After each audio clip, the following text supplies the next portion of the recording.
सेवेकरता निवडलेला अभंग महान भगवत भक्त देवनिवासी श्रीमंत आळंदी निवासी भगवान श्री ज्ञानोबा यांच्या हरिपाठातील 4 चरणांचा अभंग सेवेसाठी निवडलाय। या अभंगातून भगवान श्री ज्ञानोबा सांगतात, देवाच्या दारामध्ये क्षणभर उभं राहिल्यानंतर 4 मुक्तीचा लाभ होतो। तो लाभ घेण्यासाठी काय करायला पाहिजे? महाराज म्हणतात भगवंताचं नामस्मरण करायला पाहिजे। कोणतं? हरिमुखी म्हणा पुण्याची गणना पूर्ण करी। हे देवाचं नाव घेतलं पाहिजे। महाराजांना विचारलं, हे देवाचं नाव हरीचं नाव घेतल्यानंतर घेण्यासाठी आम्ही कुठे जायला पाहिजे? महाराज म्हणतात कुठे जाऊ नका, आहे त्या संसारामध्ये अजूनही संसारी जेव्हा वेगू करी, आहे त्या संसारामध्ये तुम्ही देवाचं नाव घ्या। महाराज त्याचा फायदा काय होईल?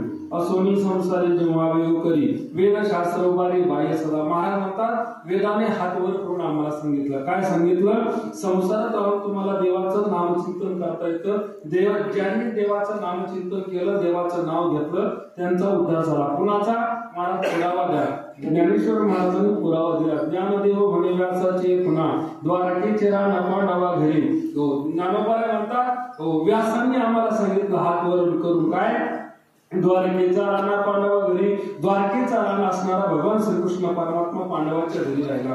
पांडवांनी संसारात राहून देवाचं नाव घेतलं, म्हणून महाराज म्हणतात तुमचाही त्याप्रमाणे उद्धार होईल। त्यासाठी तुम्ही काय करा? हरिमुखी म्हणा पुण्याची गणना पूर्ण करी। असा अभंगाचा सरळ भाव मी आपल्या पुढे मांडला। अभंगावर चिंतन करण्यापूर्वी ज्या निमित्ताने तुम्ही आम्ही सर्वजण या ठिकाणी उपस्थित आहोत, आपल्या या श्री क्षेत्र धुंदरगाव नगरीमध्ये भगवान श्री गणेशाच्या 5व्या वर्धापन दिनानिमित्त, विठ्ठल रुक्मिणीच्या 13व्या वर्धापन दिनानिमित्त आणि कृष्णानंद स्वामी महाराज, बाजीराव स्वामी महाराज यांच्या पुण्यतिथीच्या निमित्तानं रामनवमीच्या शुभ आणि परम पवित्र अशा पर्वावर चालत असलेला हा उत्सव ज्ञानेश्वरी पारायण असेल, तुलसीदास रामायण कथा, हरिपाठ, कीर्तन, काकडा भजन हा मोठ्या आनंदानं उत्साहानं हा सोहळा संपन्न होतोय। आजच्या पहिल्या दिवसाची सेवा समस्त सप्ताह कमिटी, ग्रामस्थ मंडळ, भजनी मंडळ यांच्या वतीनं या ठिकाणी माझ्याकडे आलेली आहे।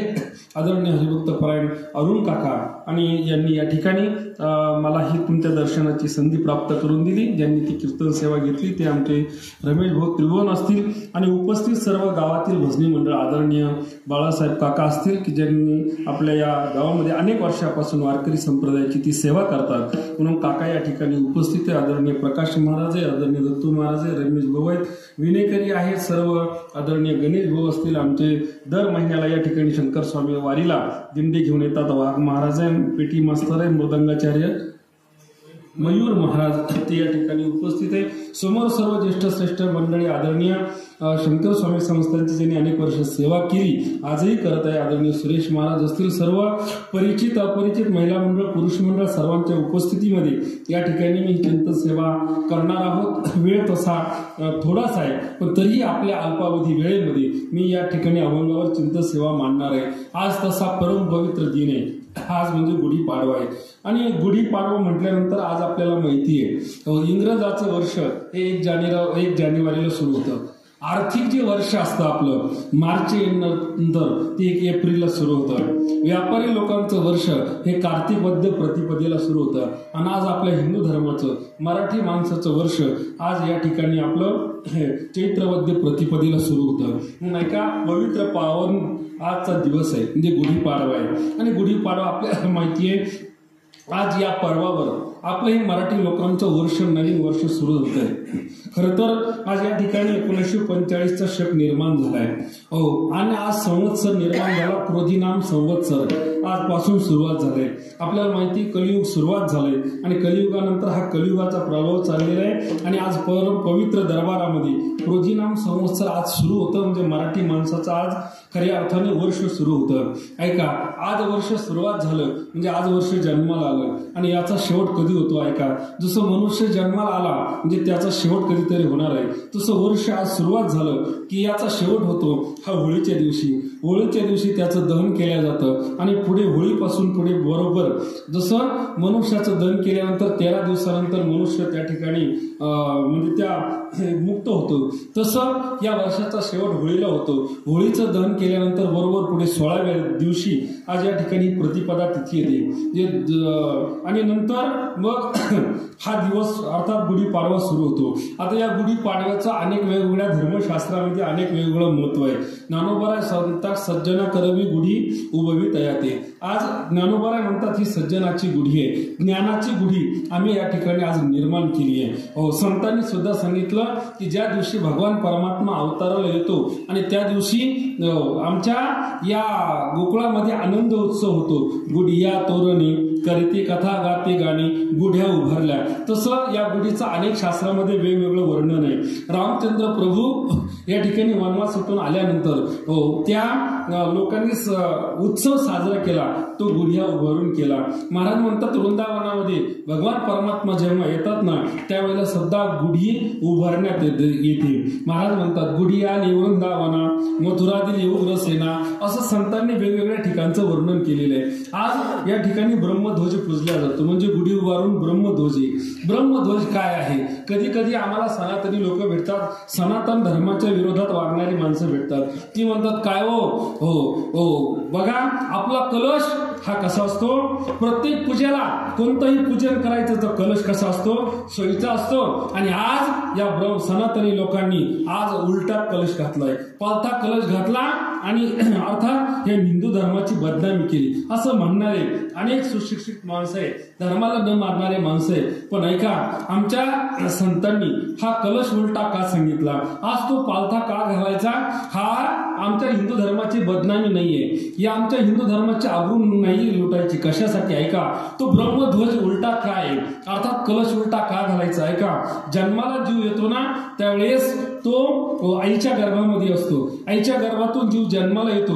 ऐका, त्याचा शेवटही तसाच पद्धतीनं योगशास्त्र नावाचं आमचं शास्त्र आहे. योगशास्त्रामध्ये वर्णन असं केलेलं आहे. योगशास्त्र सांगतं आपल्या मेंदूपासून खाली मणक्यापर्यंत हा मेरुदंड नावाचा ध्वज आहे, मेरुदंड आहे. आणि या मेरुदंड जसं आपला बांबू असतो, आज आपण जो बांबू वापरतो त्याच्यासाठी त्या बांबूला वेगवेगळ्या ठिकाणी कांड्या असतात, एक एक कांडी असते, एक एक कांडी असते. तसं आमच्या या शरीरामध्ये मेरुदंड नावाचा एक उभा ध्वज आहे. आणि मेरुदंड हा डोक्यापर्यंत असतो. हे आपली जी शेंडी आपल्याला राखायची असते, शेंडी कशासाठी असते का, मेरुदंड असतो. त्या मेरुदंडापासून मणक्यापर्यंत आपला हा मेरुदंड आहे. त्याला अनेक ठिकाणी काय आहे, वेगवेगळ्या ठिकाणी त्याला महाराज म्हणतात वेगवेगळ्या ठिकाणी त्याला असे जसं बांबूला असे वेगवेगळ्या ठिकाणी खटके असतात, तसे या मेरुदंडाला आहे. आणि मेरुदंडाच्या वरती आपला हा डोकं आहे. डोकं म्हणजे आपला हा मस्तक आहे आणि ते मस्तक ते उलट आहे. ऐका, धर्मशास्त्र असं सांगतं, योगशास्त्र असं सांगतं, वर्णन केलेलं आहे. हे उलट ध्वज म्हणजे काय? भगवान श्रीकृष्ण परमात्म्याने गीतेमध्ये सांगितलं ऊर्ध्व मूल मद शाख नश्वतम प्रावुरव्यम, ऊर्ध्व गती त्याला प्राप्त होते. त्याच्यासाठी आम्हाला हे मेंदू म्हणजे आमचं हे ब्रह्मध्वज आहे, त्याच्यासाठी आम्हाला तो तांब्या उलटा टांगायचा आहे. कधी कधी आता व्हॉट्सअपवर आपण पाहतो, फेसबुकवर पाहतो, नको त्या गोष्टी सांगणारे लोक आहे आणि आपल्या हिंदू धर्मापाला या हिंदू धर्माच्या संस्कृतीपासून दूर नेणारे लोक आहे. मला तो जास्त विषय लांबायचा नाही, माझा मुद्दा इतकाच आहे. आज गुढीपाडव्याचा पवित्र दिवस आहे आणि या सप्ताहाची सुरुवात आहे आणि अनेक पर्व या सप्ताहामध्ये आलेले आहे. रामनवमी सारखं पर्व आहे. स्वामी कृष्णानंद स्वामी महाराज, बाजीराव स्वामी महाराजांचा पुण्यतिथीचा उत्सव आहे. ऐका, साधूची पुण्यतिथी असते. मोठी माणसं, साधू माणसं, संत माणसं या मृत्यू लोकात जन्माला येतात आणि जन्माला आल्यानंतर अवताराला आल्यानंतर कधीतरी ते जातात. जाणं म्हणजे काय लक्षात ठेवा, या मृत्यू लोकांमध्ये येणारा देव, या मृत्यू लोकांमध्ये येणारे संत आणि या मृत्यू लोकांमध्ये येणारे तुम्ही आम्ही, प्रत्येक जण इथं येतो आणि आला म्हणजे इच्छित कार्य संपलं की जातो. साधू संतांचं तसंच आहे की या मृत्यू लोकात येतात, आपलं इच्छित कार्य संपलं की निघून जातात. ऐका, साधू येतात आणि निघून जातात. निघून गेल्यानंतर गेल्यानंतर त्यांचं पाठीमागे शिल्लक काय राहतं या गोष्टी अतिशय महत्वाच्या आहे. काय शिल्लक राहतं? बाजीराव स्वामी महाराज इथं आले, आपलं कार्य केलं आणि आपल्या निज धर्माला गेले, पण ते गेल्यानंतर इथं शिल्लक काय राहिलं? ज्ञानोबराय तुकोबराय आले, सावता महाराज आले, या मृत्यू लोकात आले, ते गेल्यानंतर शिल्लक काय राहतं हे महत्वाचं आहे. तर संतांनी वर्णन केलेलं आहे. संत सांगतात मोठी माणसं या मृत्यू लोकातून गेल्यानंतर त्यांच्या 3 गोष्टी शिल्लक राहतात. एक गोष्टी शिल्लक राहते, त्यांची समाधी शिल्लक राहते. दुसरी गोष्ट त्यांचं ज्ञान शिल्लक राहतं आणि तिसरी गोष्ट आहे त्यांची कीर्ती शिल्लक राहते. पहिली गोष्ट समाधी शिल्लक राहते. हो, ज्ञानोबरायची समाधी शिल्लक आळंदीलाय, तुकोबरायची देऊलाय, नाथ महाराजांची पैठणलाय, बाजीराव स्वामी महाराजांची समाधी गारजलाय. हो, पुण्यतिथी कशामुळे करायची असते? साधू गेले तरी समाधी कशासाठी? त्या साधूने आपल्या हयातीमध्ये जीवन कसं जगलं, किती आदर्श जीवन जगलं, याच्यासाठी त्यांच्या समाधीवर आपण नतमस्तक व्हावं, यासाठी समाधी शिल्लक आहे. महाराज म्हणतात विठ्ठल विठ्ठल संतांनी सांगितलंय त्यांची समाधी शिल्लक राहते. महाराज म्हणतात गेले योगी राज अनादि जे आगे, गेले योगी राज अनादि जे आगे, राहिल्या त्या समाधी जगावी, राहिल्या त्या समाधी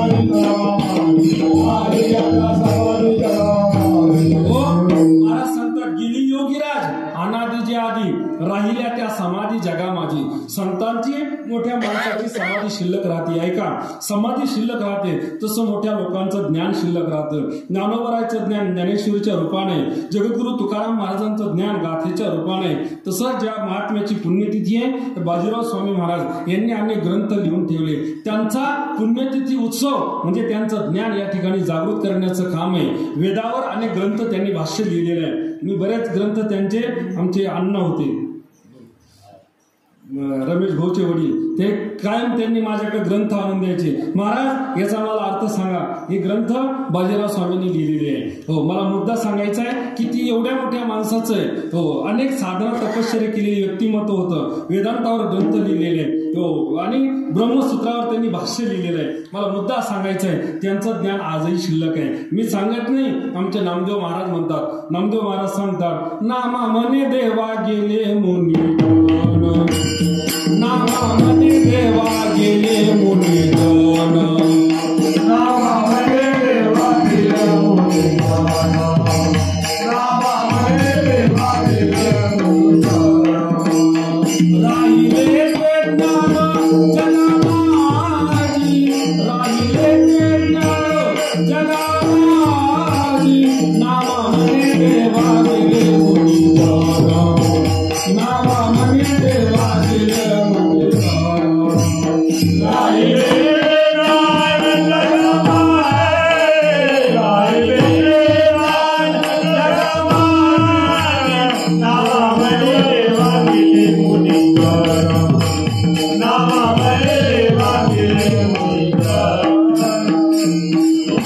नामा म्हणे देवा गेले मुनी जन, राहिले ते ज्ञान जगा माझी. संतांचं ज्ञान शिल्लक राहतं. ऐका, संतांची समाधी शिल्लक राहते, संतांचं ज्ञान शिल्लक राहतं, आणि तिसरा मुद्दा माझा असा आहे की कीर्ती शिल्लक राहते. गेले दिगंबर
आम्हाला दिलं. गेले दिगंबर ईश्वर विभूती राहिल्या त्या कीर्ती जगा माझी. ऐका हो, जगा माझी ज्ञान राहिलं, जगा माझी समाधी राहिली आणि जगा माझी कीर्ती राहिली. साधू संत गेले त्यांची कीर्ती शिल्लक राहते. महाराज म्हणतात कीर्ती, मग कीर्ती देणारा कोण आहे या संतांना? साधूंना कीर्ती देणारा कोण आहे? ऐका, कीर्ती ही तुमच्या आमच्या हातामध्ये नसते. कीर्ती तुमच्या आमच्या हातामध्ये नाही. बाजीराव स्वामी महाराजांना जाऊन आज 25-30 वर्ष झाली. कीर्ती आजही त्यांची कीर्ती शिल्लक आहे. आपण नाव का घेतो, पुण्यतिथी साजरी का करतो? कारण त्यांची कीर्ती साजरी करणारे तुम्ही आम्ही नाहीये, कीर्ती साजरी करणारा देव आहे. आणि कीर्ती हा साधू संतांना कीर्ती देणारा भगवान परमात्मा आहे.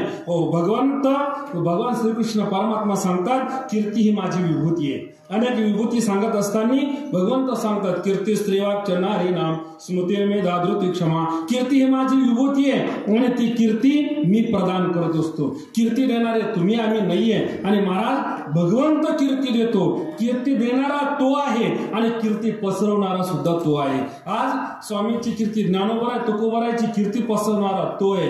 महाराज तो कीर्ती पसरवतो कसा? महाराज म्हणतात त्याची कीर्ती पसरवणं सोपं आहे. आपल्याला कीर्ती करायची असेल पत्रिका छापाव्या लागतात, गावोगावी परिसरामध्ये लावाव्या लागतात, लोकांनी त्या वाचाव्या, तेव्हा आपली कीर्ती होईल. पण ऐका, साधू संतांची कीर्ती तो भगवान परमात्मा वाऱ्यासारखी पसरत असतो. महाराज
चाले सज्जनांचे कीर्तिमुखी त्यांचे नारायण. भगवान परमात्मा वाऱ्यासारखी कीर्ती पसरतो.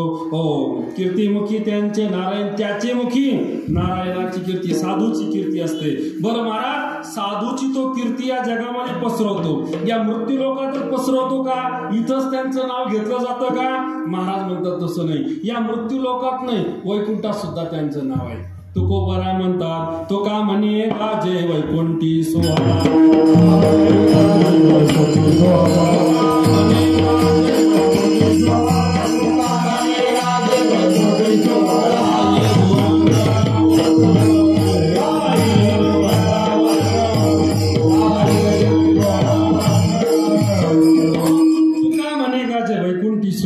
या युगमंडळा माझी कीर्ती. मला मुद्दा इतका सांगायचा आहे, वैकुंठामध्ये सुद्धा त्यांची कीर्ती असते. म्हणून मोठी माणसं साधू संत गेल्या की 3 गोष्टी शिल्लक राहतात. ज्ञान शिल्लक राहतं, समाधी शिल्लक राहते, कीर्ती शिल्लक राहते. आज बाजीराव स्वामी महाराजांचा हा उत्सव गारजलाही सुरुवात झालाय. मुद्दा माझा इतकाच आहे की संपन्न साधूची कीर्ती अजरामर असते. ज्ञानोबा तुकोबारायची कीर्ती अजरामर आहे. म्हणून या ठिकाणी आज सोहळा संपन्न होतो. आज आपण पहिला दिवस आहे, अभंग घेतलाय ज्ञानोबारायचा. ज्ञानोबारायचा अभंग आहे, पण तो हरिपाठामधला आहे. ऐका, ज्ञानेश्वर महाराजांनी अनेक ग्रंथ लिहिले. त्यापैकी ज्ञानोबारांनी हरिपाठासारखा ग्रंथ लिहिला. महाराज आम्हाला एकदा एक सांगा, ग्रंथ म्हणजे काय? ग्रंथ शब्दाचा अर्थ ग्रंथ म्हणजे गाठ. हो, संशयाच्या गाठी जिथून सुटल्या जातात त्यांना म्हणतात ग्रंथ. हो, आपल्या अंतःकरणामध्ये संशय, मी जन्माला आलो कशासाठी, हे जगत म्हणजे काय, मी जे करतो ते कशासाठी करतो, या सगळ्या प्रश्नाची उत्तरं ज्यामध्ये मिळतात त्याचं नाव आहे ग्रंथ. अंतःकरणामधले संशयाच्या गाठी जिथून निघून जातात त्याला म्हणतात ग्रंथ. ग्रंथ 3 प्रकारचे, एक आहे कृत ग्रंथ, एक आहे स्मृत ग्रंथ, एक आहे विनिर्गत ग्रंथ. ऐका, कृत शब्दाचा अर्थ आहे कृत म्हणजे केलेले. कृत म्हणजे केलेले. तुम्ही आम्ही या ठिकाणी आपल्या प्रतिभाशक्तीने, आपल्या बुद्धीने आपण ग्रंथ लिहितो. आपण व्यक्तीने, माणसाने लिहिलेले जे ग्रंथ आहे त्याला म्हणतात कृत ग्रंथ. उदाहरणार्थ कादंबरी आहे, उदाहरणार्थ कविता आहे, आपल्या बुद्धीने लिहिलेले आहे. हो, पण ऐका, त्याला म्हणतात कृत ग्रंथ. स्मृत ग्रंथ म्हणजे काय, एखादा साधक, एखादा भगवत भक्त साधना करतो, चिंतन करतो आणि त्याला एखाद्या साधूची भेट होते, साधूचा साक्षात्कार होतो. अर्थात एखाद्या देवतेची भेट होते, देवता त्याला साक्षात्कार करते, मस्तकावर हात ठेवून आशीर्वाद दिला जातात, दीक्षा दिली जाते आणि मग त्या व्यक्तीच्या मुखातून येणारे जे शब्द आहे त्या शब्दाला म्हणतात प्रासादिक शब्द. प्रासादिक शब्द जे बाहेर पडतात त्याच्यातून जो ग्रंथ तयार होतो त्याला म्हणतात स्मृत ग्रंथ. जगद्गुरु तुकाराम महाराजांच्या मस्तकावर सद्गुरूने हात ठेवला. आपण गुरु परंपरेचे अभंग तीच आहे. मस्तकावर हात ठेवला, परिणाम झाला काय, मंत्र दिला रामकृष्ण हरी, प्रासादिक वाणी बाहेर पडली. त्या प्रासादिक वाणीचा अर्थ होतो स्मृत ग्रंथ. आणि विनिर्गत ग्रंथ म्हणजे काय, ऐका, विनिर्गत ग्रंथाचा शब्दाचा अर्थ असा आहे, जे ग्रंथ आजपर्यंत या मृत्यूलोकामध्ये आतापर्यंत कोणी लिहिला नाही, आतापर्यंत कोणी लिहिला नाही, त्याच्यामध्ये एखादी चूक काढली नाही, पाठभेद नाही, अशा ग्रंथाचं नाव आहे विनिर्गत ग्रंथ. मग महाराज असा ग्रंथ कोणता आहे, तर त्या ग्रंथाचं नाव आहे वेद. वेद हा जो ग्रंथ आहे हा भगवान परमात्म्याच्या श्वासातून निर्माण झाला. ज्ञानोबराय सांगतात, जयाचे निश्वासी जन्मले वेदराशी. भगवंताच्या घोरण्यामधून तो वेद तयार झाला. ऐका, घोरण्यातून वेद तयार झाला. मग आज अलिखित असा ग्रंथ आहे ज्याच्यामध्ये पाठभेद नाही, तो वेद नावाचा ग्रंथ आहे. ऐका, हे ग्रंथाचे मी तुम्हाला सांगितलं ग्रंथ म्हणजे काय. मग असे ग्रंथ ज्ञानोबरायाने अनेक लिहिले. ज्ञानोबरायापेक्षा आपल्या वारकरी संप्रदायामध्ये काही ग्रंथाला मान्यता आहे. 5 ग्रंथ प्रमुख मानले जातात वारकरी संप्रदायामध्ये: महाभारत, रामायण, भागवत, ज्ञानेश्वरी आणि गाथा. हे ग्रंथ वारकरी संप्रदायाने प्रमाणभूत मानलेले. महाभारत, रामायण, भागवत, गाथा आणि ज्ञानेश्वरी. ऐका, ज्याला निष्कलंक राजकारण करायचं असेल त्याने महाभारत वाचावं आणि ऐकावं. हो, ज्याला भक्तिवान किंवा भक्तिमती व्हायचं असेल त्याने श्रीमद भागवत कथा वाचावी, ऐकावी. ज्याला आपलं जीवन योग्य जगायचं असेल त्याने रामायण वाचावं, ऐकावं. ज्याला आत्मज्ञानी व्हायचं असेल त्याने ज्ञानेश्वरी वाचावी. हो, ज्याला वैराग्यवान व्हायचं असेल त्याने जगद्गुरु तुकाराम महाराजांची गाथा वाचावी. ज्याला स्वतःचा सत्यनाश करून घ्यायचा असेल त्याने दुर्योधनाचं चरित्र वाचावं. ऐका, ग्रंथ आहे, हे ग्रंथ प्रमाणभूत ग्रंथ आहे.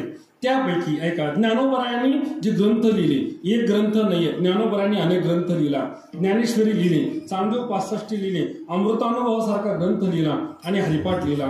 ऐका, ज्ञानेश्वरी लिहिली ती साधक जिज्ञासू करता, अमृतानुभव लिहिला हा जीवनमुक्त करण्याकरता, चांगदेव 65 लिहिली ही जो योगी आहे त्याच्याकरता, आणि हरिपाठ हा जो लिहिला हा सर्वसामान्य संसारी जीवाकरता. ऐका, हे ग्रंथ जे लिहिले ज्ञानोबरायांनी हे सगळे संवादपर ग्रंथ आहे. हो, सगळे संवादपर आहे. ज्ञानेश्वरी आत्मसंवादपर आहे, चांगदेव 65 शिष्य संवादपर आहे, अमृतानुभव हाही ग्रंथ आत्मसंवादपर आहे आणि हरिपाठ हा ग्रंथ हा जनसंवादपर आहे. हा हरिपाठ ग्रंथ निर्माण करत असताना समोर सर्व श्रोते बसलेले आहेत आणि सर्वसामान्य श्रोत्यासाठी ज्ञानोबरायांनी हरिपाठ निर्माण केला. हे सगळे ग्रंथ आहे, जसं पतंजलीची योग सूत्र आहे, नारदाचं भक्ती सूत्र आहे, हो तसं व्यासांची ब्रह्मसूत्र आहे, तसा ज्ञानोबरायांचा हरिपाठ हा म्हणजे नामसूत्र आहे. जसं आपण शाळेमध्ये बीजगणित शिकलो, बीजगणित शिकल्यानंतर पहिलं सूत्र काढायचं असतं आणि सूत्राच्या माध्यमातून एका टप्प्यामध्ये आपल्याला गणित सोडवायचं असतं, तसं हरिपाठामध्ये हे नामसूत्र आहे.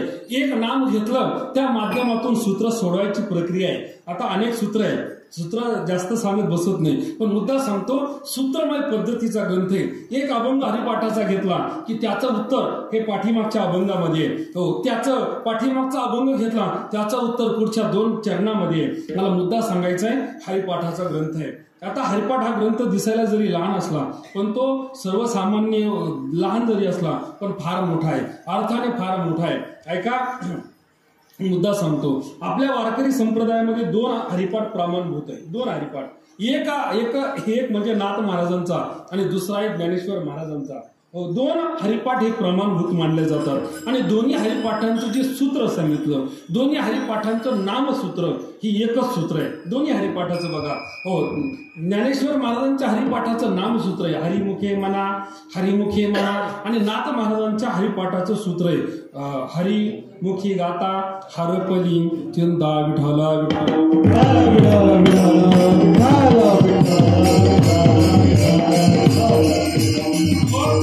आणि दोन्ही हरिपाठामध्ये सांगितलंय की तुम्हाला हरिपाठ जर गायला तर काय होतं, हरिपाठ कीर्ती मुखे जरी गाय, मुखाने गाय शब्द हा ज्ञार्थ आलेला आहे। गाय म्हणजे म्हणणं, महाराज म्हणतात हरिपाठ कीर्ती मुखे जरी गाय, मुखाने तुम्ही हरिपाठ म्हणा। विचारलं महाराज, तुम्ही म्हणतात मुखाने हरिपाठ म्हणा, हरिपाठ म्हणू, पण हरिपाठ म्हटल्यानंतर आमच्या जीवनामध्ये आम्हाला फायदा काय होईल, आम्हाला फायदा सांगा, काय या हरिपाठाचा आम्हाला फायदा? महाराज म्हणतात हरिपाठाचे अनेक फायदे। काय फायदा आहे हरिपाठाचा? पहिला फायदा सांगितला, भुक्ती मुक्ती चारी घरी त्याच्या, भक्ती आणि मुक्ती त्याच्या घरी येते। दुसरा फायदा महाराज म्हणतात, एका जनार्दनी भोग प्रारब्धाचा, हरिकृपे त्याचा नाश झाला, प्रारब्ध कर्माचा प्रारब्ध भोगाचा नाश हरिपाठाने होतो। विठाला विठाला अजून फायदा काय महाराज म्हणतात, पापे अनंत कोडी गेली त्याचे अनंत जन्माचं पाप हे जातं। अजून फायदा काय हरिपाठ म्हणण्याचा, सुखे येतो घरा नारायण। महाराज अनेक फायदे ते या हरिपाठामध्ये सांगितले, म्हणून मला मुद्दा हा सांगायचा, दोन्ही हरिपाठ आहे पण नामसूत्र सांगितले। मग महाराज त्या दोन्ही हरिपाठाची संगती कशी आहे? ऐका, दोन्ही हरिपाठाचा विचार करा, दोन्ही हरिपाठाची संगती सारखी आहे। दोन्ही हरिपाठामध्ये संगतीचे उदाहरण दिले दोन्ही हरिपाठामध्ये। एका हरिपाठामध्ये सांगितलं संतांचे संगती मनोमार्ग गती, दुसऱ्या हरिपाठामध्ये सांगितलं स्वहिता कारणी संगती साधूची। ऐका, दोन्ही हरिपाठा सूत्र आहे। दोन्ही हरिपाठामध्ये जगत निर्मितीचे अभंग आहे। हो, एका हरिपाठामध्ये सांगितलं 7, 5, 3 दशकांचा मेळा। हो, दुसऱ्या हरिपाठामध्ये सांगितलं 1, 3, 5 मेळा 25चा। ऐका, दोन्ही हरिपाठाची सूत्र आहे। मला मुद्दा सांगायचा आहे, हे सूत्र आहे दोन्ही हरिपाठाची सूत्र आहे। महाराज म्हणतात हो, दोन्ही हरिपाठामध्ये कापुराचं उदाहरण दिलेलं आहे। एका हरिपाठात दिलंय हो, कापुराच्या वाती उजळल्या ज्योती, दुसऱ्या हरिपाठामध्ये सांगितलं पाजळली ज्योती कापुराच्या वाती। मुद्दा मला इतका सांगायचा आहे, हे नामसूत्र आहे। मी तुम्हाला सांगतो हे नामसूत्र कसे आहे। ऐका, दोन्ही हरिपाठामध्ये हरी शब्द आहे हो, विठाला विठाला। नाथ महाराजांच्या हरिपाठामध्ये हरी शब्द हा 95 वेळेला आहे आणि ज्ञानोबराच्या हरिपाठामध्ये हरी शब्द हा 57 वेळेला आहे। मुद्दा मला इतका सांगायचा आहे, हा जो हरिपाठ आहे दिसायला ग्रंथ छोटा आहे, छोटा म्हणजे किती, हरिपाठाचा 27 अभंगाचा ग्रंथ आहे, पण महाराज ज्ञानोबरांनी वर्णन केलंय हा ग्रंथ जरी छोटा असला तरी पण हा अर्थाने किती महान आहे। ज्ञानोबरांनी दृष्टांत दिला। ज्ञानोबराय म्हणतात सूर्य उगवल्यानंतर त्या सूर्याचं प्रतिबिंब एकदम छोटं दिसतं। सूर्य उगवला, प्रतिबिंब छोटे आहे, पण त्या छोट्या प्रतिबिंबाचा प्रकाश अख्ख्या जगावर सर्व पृथ्वीवर पडलेला आहे। ज्ञानोबराय म्हणतात बिंब तरी बचकीची एवढे परी प्रकाशाशी त्रिभुवन थोकडे, शब्दाची व्यक्ती त्याने पाडे अनुभवावी। तसं बिंब छोटे आहे पण प्रकाश मात्र सर्व त्रिभुवनार आहे। तसं हरिपाठाचे शब्द कसे, शब्दाची व्यक्ती त्याने पाडे अनुभवावी। शब्द जरी छोटे असले पण अर्थाने ते फार महान आहे। किती महान आहे, किती महान आहे। ज्ञानोबराय सांगतात किती खोली आहे त्या अभंगाची। ज्ञानोबराय सांगतात समुद्राहून खोल अर्थ बरेच, समुद्रापेक्षा त्या अभंगाची खोली मोठी आहे। मला मुद्दा इतका सांगायचा आहे, हरिपाठ ग्रंथ जरी लहान असला पण अर्थाने फार महान आहे। विठाला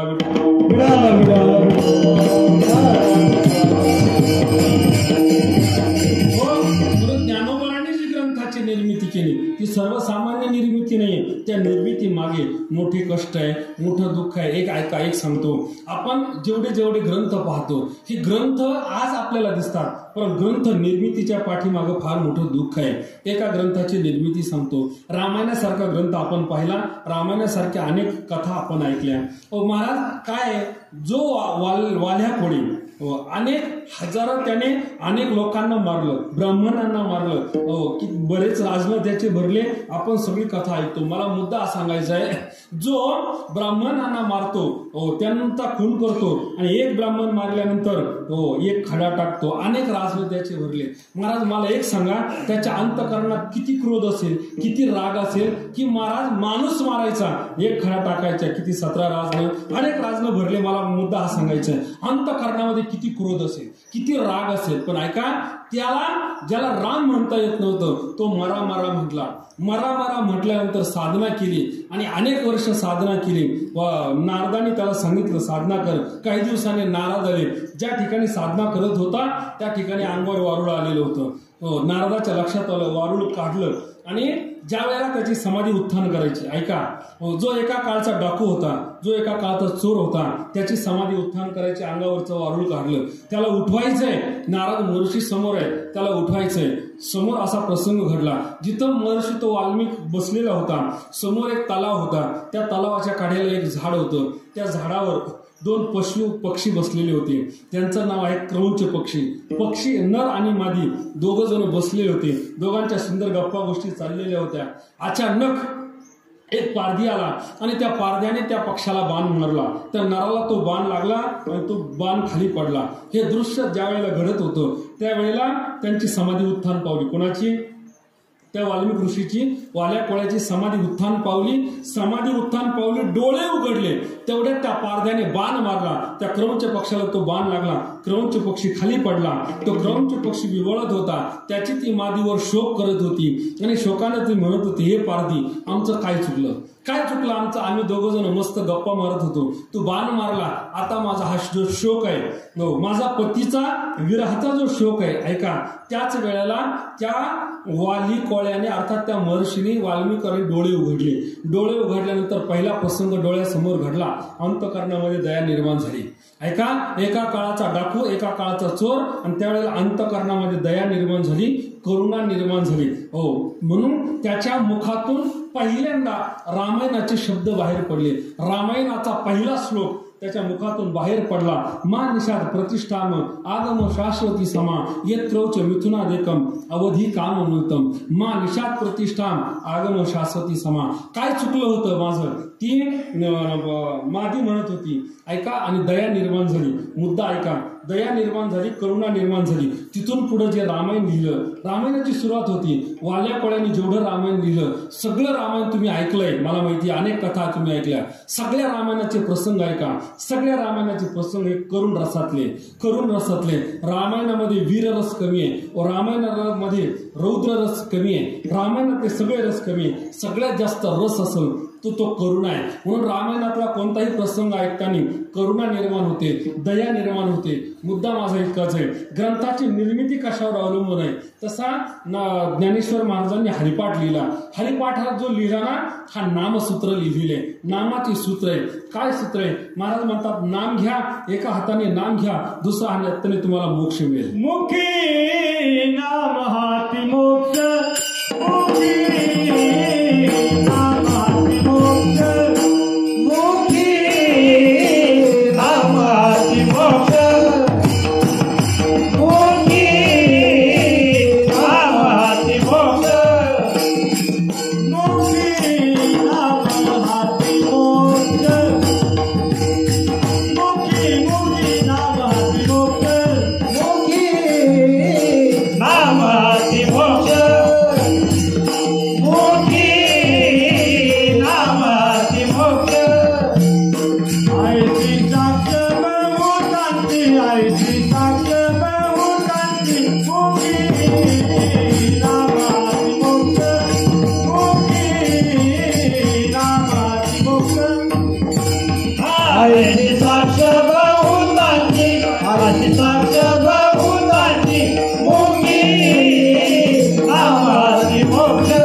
नामाची ताकद काय? नामाची ताकद काय? तुम्ही योग कराल पण तुम्हाला देव लवकर भेटणार नाही. तुम्ही कर्माच्या माध्यमातून देवापर्यंत जाल तरी देव लवकर भेटणार नाही. उपासनेच्या माध्यमातून देवापर्यंत जाल तरी लवकर देव भेटणार नाही. पण तुम्ही देवाचं नामस्मरण जर केलं, एका हातामध्ये तुम्ही नामस्मरण करत आहात, दुसऱ्या हातामध्ये तुम्हाला मोक्ष प्राप्त होईल, देव प्राप्त होईल. म्हणून महाराज म्हणतात तुकोबराने आम्हाला सांगितलं हे नाम ज्ञानोबरायापासून तुकोबरायापर्यंत, एकनाथ महाराजापर्यंत सगळ्या संतांनी आपल्याला नामस्मरणाचा उद्देश सांगितला. महाराज काय उपदेश आहे? महाराज म्हणतात आम्ही कोण आहे? ज्ञानोबरायांनी तुकाराम महाराजांनी स्वतःची ओळख सांगत असताना मी कोण आहे हे सांगितलं नाही. सगळ्या संतांनी सांगितलं मी कोण आहे, तर ते म्हणतात मी नामधारक आहे. आम्ही नामाचे धारक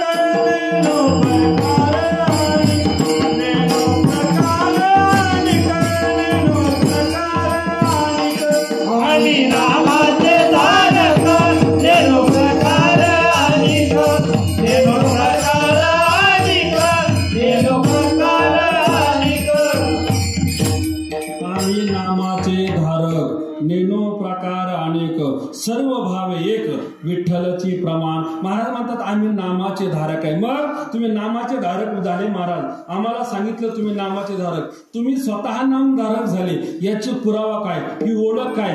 तर संत म्हणतात आम्ही काय केलं? संत एकांती बैसले, सर्व सिद्धांत शोधिले, ज्ञानदृष्टी अवलोकिले, सारांश काढिले, निवडून काय? एक ते विठ्ठलाचे नाम, देवाचं नाव निवडून काढलं. म्हणून आम्हाला तुकोबराने आदेश दिला. काय दिला? महाराज म्हणतात एकंदर शिक्का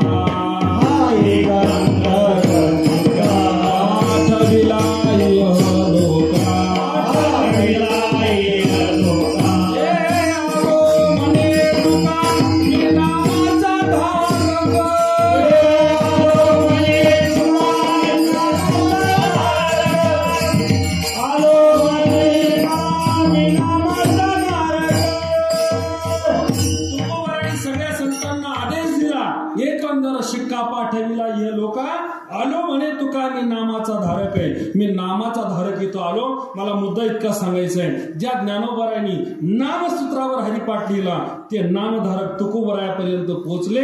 मला मुद्दा सांगायचा आहे, हा हरिपाठ जो आहे हा नामसूत्र आहे. मला मुद्दा सांगायचा आहे, ज्ञानेश्वरीचं पारायण केलं, 7 दिवस पारायण केलं. ज्यांना 7 दिवस बसता आलं नाही तर शेवटच्या दिवशी सूचना केली जाते, ज्यांना ज्ञानेश्वरीच्या पारायणाला बसता आलं नाही त्यांनी काय करायचं? शेवटच्या अध्यायाला म्हणजे 18व्या अध्यायाला बसायचं. का 18व्या अध्यायाला बसायचं? कारण 18वा अध्याय काय आहे? सर्व ज्ञानेश्वरीचं सार आहे. तसं ऐका, हरिपाठ जो आहे या सगळ्या 27 अभंगाचं सार म्हणजे हा अभंग आहे. कोणता? देवाचे द्वारे. एक अभंगी हरिपाठ म्हणतात त्याला, एक अभंगी हरिपाठ. या हरिपाठामध्ये सगळ्या अभंगाचं सार आहे. काय सार आहे महाराज? ऐका, या हरिपाठामध्ये सार हे आहे. या हरिपाठामध्ये सांगितलं नाम साधना कोणाची करायची, कोणाचं नाव घ्यायचं हे सांगितलं, कुठे साधना करायची ते सांगितलं, कोणत्या देवाचं नाव घ्यायचं आणि साधना केल्यानंतर फलप्राप्ती काय आहे आणि ती साधना कुणी केली ज्यामुळे त्याला फलप्राप्त झालं, या सगळ्या गोष्टीचा उलगडा केवळ एका अभंगामध्ये. म्हणून मला मुद्दा सांगायचा आहे की ज्ञानोबराय म्हणतात महाराज आम्ही सांगतो की आम्ही देवाच्या दारात उभं राहिलो. स्वतः तुकोबराय म्हटले मी सुद्धा देवाच्या दारात उभं राहिलो. ठाकलो से द्वारी उभा याचं देवाच्या दारात उभं राहिलं. ज्ञानोबराय म्हणतात तुकोबराय जसे उभे राहिले तसे मी सुद्धा देवाच्या दारात उभं राहिलो. महाराज देवाच्या दारात उभं राहिल्यानंतर तुम्हाला लाभ काय प्राप्त झाला आम्हाला ते सांगा. अभंगाचं देवाची द्वारी उभा देवाची द्वारी उभा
ज्ञानेश्वर महाराज सांगतात देवाचे द्वारे उभा क्षणभरी तेने मुक्तिचारी साधलेल्या. महाराज म्हणतात पहिल्यांदा ज्ञानोबरांनी सांगितलं देवाचं द्वार. मुद्दा असा आहे, ज्ञानेश्वर महाराजांचा हरिपाठ आज रोज आपण म्हणतो. वारकरी संप्रदायामध्ये असं म्हटलं जातं की ज्ञानोबाची मेघ म्हटलं जातं, असा शब्द वापरला जातो. ज्ञानोबाची मेघ काय आहे तर ती मेघ तुम्हाला सांगतो. मला सांगा, हरिपाठाचा पहिला शब्द आहे, पहिला अभंगाचा पहिला शब्द काय सांगितला? देवाचे द्वारी, म्हणजे देव शब्द सांगितला. पण महाराज देवाच्या दारात, ज्ञानोबा म्हणतात देवाची द्वारे, देवाच्या दारात क्षणभर उभं राहिल्यानंतर 4 मुक्तीचा लाभ प्राप्त होतो, असा पहिल्या चरणाचा अर्थ आहे. पण मुद्दा माझा इथे आहे. महाराज म्हणतात देवाचं द्वार. पहिल्यांदा आम्हाला देव कोणता आहे हे सांगा, तेव्हा आम्हाला त्याचं द्वार कळेल. ऐका, पहिला अभंग आहे, पहिला शब्द आहे देव. ऐका, ज्ञानोबरायांनी हरिपाठाचं पहिले शब्द सांगितलं देवाच्या द्वारी. देव सांगितला, देवाचं द्वार सांगितलं, पण देव कोणता आहे हे मात्र सांगितलं. पुढच्या हरिपाठामध्ये अनेक नावं आले असतील पुढच्या अभंगामध्ये, पण सुरुवात ज्याला म्हणतो आपण, सुरुवातच काय? देवाच्या द्वारी. कोणत्या देवाचं द्वार? देवाचं द्वार सांगत असताना कोणता देव हे सांगितलंच नाही. सांगितलं का? यालाच म्हणतात ज्ञानोबाची मेघ. देव कोणता? आम्ही रोज म्हणतो देवाची द्वारी. कोणतं देवाचं द्वार आहे? कोणता देव आहे? आम्हाला देव कळायला पाहिजे ना. देव कळाला तर त्या देवाच्या दारात उभं राहता येईल. आम्हाला देवच कळाला नाही, मग देव कोणता? ऐका, महाराज देवाचे 4 प्रकार सांगितले जातात आपल्याकडे. एक अधिष्ठातृ देवता आहे, एक मर्त्य देवता आहे, एक नैमित्तिक देवता आहे आणि एक नित्य देवता आहे. अधिष्ठातृ देवता म्हणजे काय? असं आहे, अधिष्ठानापुरती केलेली देवता. उदाहरण सांगतो, तुम्ही तुम्ही गावात राहतात, गावात तुमच्या घरामध्ये देवघर आहे. मळ्यात राहायला गेल्यानंतर नवीन घर बांधलं, नवीन बंगला बांधला आणि त्या बंगलामध्ये पुन्हा देवघर केलं.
ज्ञानदेव म्हणे व्यासाची एक होना द्वारकेचा राणा पांडवा घरी.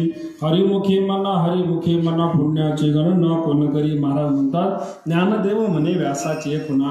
व्यासांनी आम्हाला सांगितलं, काय करून सांगितली? द्वारकेचा राणा पांडवा घरी. आम्हाला पुरावा दिला, वर हात करून त्यांनी सांगितलं द्वारकेचा राणा म्हणजे भगवान श्रीकृष्ण परमात्मा पांडवाकडे राहिला. का राहिला? वास्तविक पांडवाच्या जीवनाबद्दल विचार केला तर काय?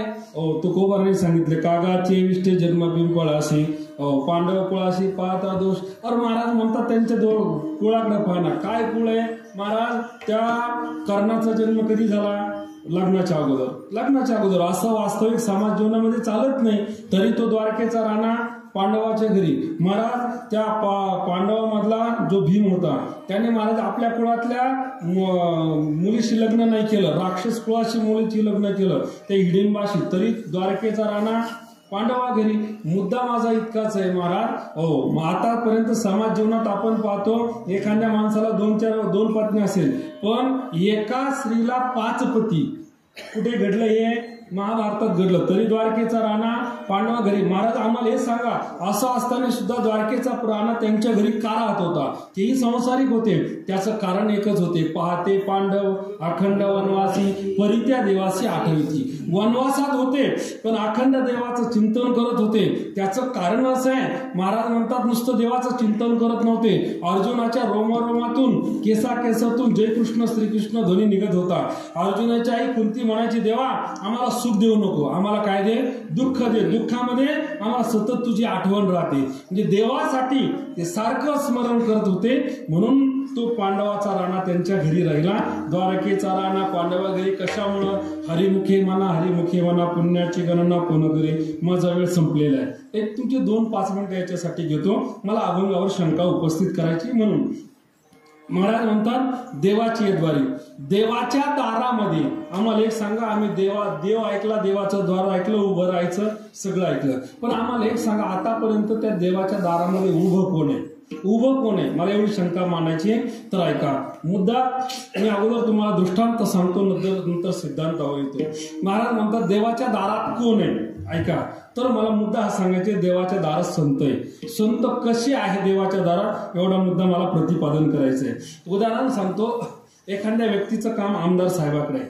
आमदार साहेबाकडे काम असल्यामुळे तो व्यक्ती काय करतो? त्याचं काम आहे पण त्याची आमदार साहेबाची ओळख नाही. काय करतो तो?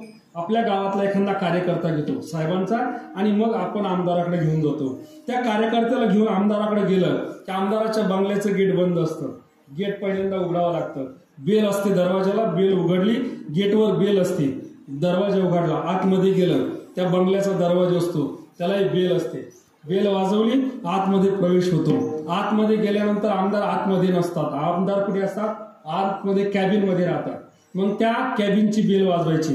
कॅबिन मधून साहेबाचे पीए येतात. कोण पाहिजे? काय काम आहे? मग आपल्या बरोबरचा कार्यकर्ता सांगतो आम्ही या गावचे, आमचं असं काम आहे. मग आतमध्ये कॅबिन मध्ये प्रवेश होतो. आमदार साहेबाची भेट होते. माझा दृष्टांत संपला. सिद्धांत ऐका मला काय सांगायचं आहे. तसं संत जे आहेत हे संत देवाच्या दारातले संत काय करतात? पहिल्यांदा स्वतः जागे होतात. स्वतः जागे झाल्यानंतर ते इतरांना जाग करतात. इतरांना जाग केल्यानंतर समाजाला जाग करतात. सगळ्यांना जाग केल्यानंतर ते आपल्याला देवाच्या दारात घेऊन जातात. पहिल्यांदा देवळाच्या दारात घेऊन जातात. देवळाच्या दारात नेलं, देवळाचं दार बंद असतं. पहिली बेल वाजवली जाते. देवळाच्या बाहेर काय असतो? घंटा असतो, वाजवला जातो. दरवाजाच्या आत मंदिरामध्ये जायचं, मंदिरातला घंटा वाजवायचा. मग जसा आमदार साहेब कॅबिन मध्ये असतात तसा देव मंदिरात राहत नाही. तो कुठे असतो? आत गाभाऱ्यामध्ये असतो. गाभाऱ्याची बेल दाबायची. आतमधून देवाचे दूत येतात. कोण आहे? आपल्या बरोबर संत असतात. संत सांगतात आम्हाला या माणसाचं काम आहे, आम्ही देवाकडे घेऊन आलो. ते काम होतं. मुद्दा आहे का? ह्या सगळं जे प्रकरण आहे, देव स्वतः उठण्यापासून, संत स्वतः उठण्यापासून देवापर्यंत घेऊन जातात. त्याचं कारण आहे संत हे देवाच्या आतले, देवाच्या घरातले संत. हरिप्राप्तीशी उपाय धरावे संतांचे ते पाय. संत हे देवाच्या घरातले आणि तुम्ही आम्ही देवाच्या बाहेरचे. देवाच्या बाहेरचे तुम्ही आम्ही संत घरातले. अजून मुद्दा सांगतोय चालता चालता. हो, एखादा श्रीमंत माणूस आहे. श्रीमंत माणूस आहे, त्याच्या दरवाजावर गेटवर नोकर असतो. 1 महिनाभर काम करतो, गेटवर उभा राहतो. उभा राहिल्यानंतर त्याला महिना किंवा 3000 रुपये मिळतो. त्या श्रीमंताचा एकुलता एक मुलगा आहे, तो त्याच्या घरात असतो आणि त्या एकुलता एका श्रीमंताच्या मुलाला खेळणी असते काका 10,000ची. 10,000ची खेळणी असते.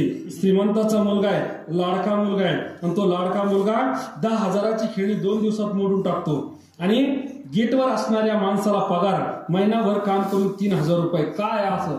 ऐका, गेटवर जो माणूस आहे तो देवळाच्या बाहेरचा आहे आणि आतला जो मुलगा आहे तो घरातला आहे. म्हणून ऐका, संत हे देवाच्या घरातले आणि तुम्ही आम्ही देवाच्या बाहेरचे. म्हणून ऐका, संत सांगतात देवाच्या दारात जायचं असेल ना तर हरिमुखे म्हणा, देवाच्या दारात पोहोचाल. असा अभंगाचा भावार्थ सरळ सरळ मी माझ्या अल्पबुद्धिमत्ताप्रमाणे मांडला. माझे गुरुवर्य वैकुंठवासी रंगनाथ स्वामी महाराज भिंगारे यांच्या कृपा आशीर्वादानं जे या ठिकाणी बोलण्याचा प्रयत्न केला, न्यायाचार्य डॉक्टर नामदेव महाराज शास्त्री यांच्याकडून जे काय आलं असेल ते मी तुमच्या पुढे मांडलं. हो, म्हणून या ठिकाणी आपलं श्री क्षेत्र धोंदलगावामध्ये हा चालत असलेले उत्सव विठ्ठल रुक्मिणी पांडुरंग परमात्म्याचा वर्धापन दिन, गणपतीचा वर्धापन दिन, बाजीराव स्वामी महाराज यांचं पुण्यस्मरण, त्या निमित्ताने सर्वजण उपस्थित आहे. आपल्या गावचे सर्व महाराज मंडळी असतील, आदरणीय सुरेश महाराज असतील, हनुमंत महाराज ढंगारे असतील, प्रकाश महाराज, संतोष महाराज, सर्वच जण या ठिकाणी उपस्थित आहे. आदरणीय आमचे डॉक्टर प्रकाश वाघ डॉक्टर साहेब आहे, आमचे बाळू काका आहे आणि सर्वजण गणेश भाऊ असतील, सर्वच या ठिकाणी दत्तूभाऊ, मृदंगाचार्य मयूर महाराज असतील, पेटी मास्तर समोर बसलेले सर्व, रमेश भाऊ, अरुण काका आहे, सर्व शंकर स्वामी संस्थांवर प्रेम करणारे आपण आहात. म्हणून सर्व गावचे प्रथमतः मी आभार मानतो की गेल्या 2 वर्षी जो अखंड हरिनाम नारळी सप्ताह शिरूरला पार पडला, यामध्ये आपल्या गावातून देणगीच्या रूपानं, भाकरीच्या रूपानं जे आलं असेल, या संस्थांचा उपाध्यक्ष नात्याने या ठिकाणी मी तुमचे आभार मानतो, तुम्हाला धन्यवाद देतो आणि माझ्या सेवेला पूर्णविराम देतो. ज्ञानेश्वर